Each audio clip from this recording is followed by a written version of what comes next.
আপনার কাছে লাখ লাখ টাকা থাকতে পারে, কিন্তু আপনি কখনো সেই টাকা দিয়ে কারো ভালোবাসা কিনতে পারবেন না।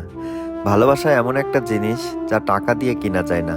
কিনতে হলে অবশ্যই আপনাকে মনের বিনিময়ে কিনতে হবে।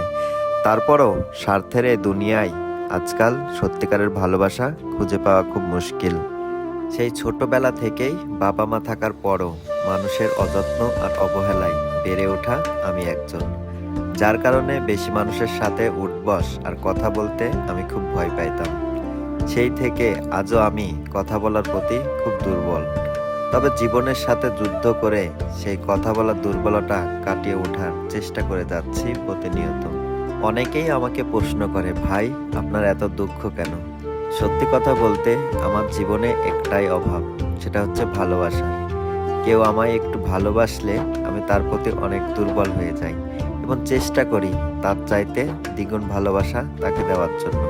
মনে রাখবেন, আমি টাকার পাগল না, আমি হচ্ছে ভালোবাসার পাগল।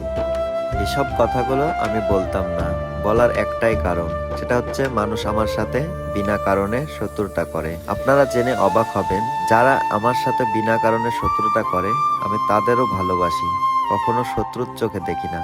কারণ সে শত্রু ভাবতে পারে, কিন্তু আমি তাকে কখনো শত্রু ভাবি না।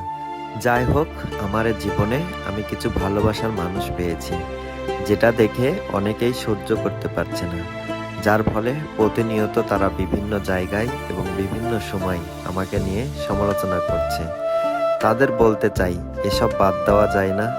এগুলো বাদ দিয়ে আমায় একটু কাছে টেনে নিন এবং ভালোবাসা দিন। তারপর দেখবেন আপনার জীবনে আমার চাইতে আপনার আপনজন আর কেউ হবে না। মনে রাখবেন, এই পৃথিবীতে আমি একজন অন্যরকম মানুষ, যে মানুষ কখনো কারো উপর হিংসা করি না, কারো ক্ষতি করি না। তবে দীর্ঘ সময় অসুস্থতার কারণে এখন মাঝে মধ্যেই কিছুটা রেগে যেতে হয় আমাকে। আজকের ভিডিওটা আর বেশি লম্বা করব না। আজকে ভিডিওটা করার একটাই উদ্দেশ্য, সেটা হচ্ছে আপনারা শত্রু না ভেবে আমায় একটু ভালোবাসবেন, এটাই চাই আপনাদের কাছে।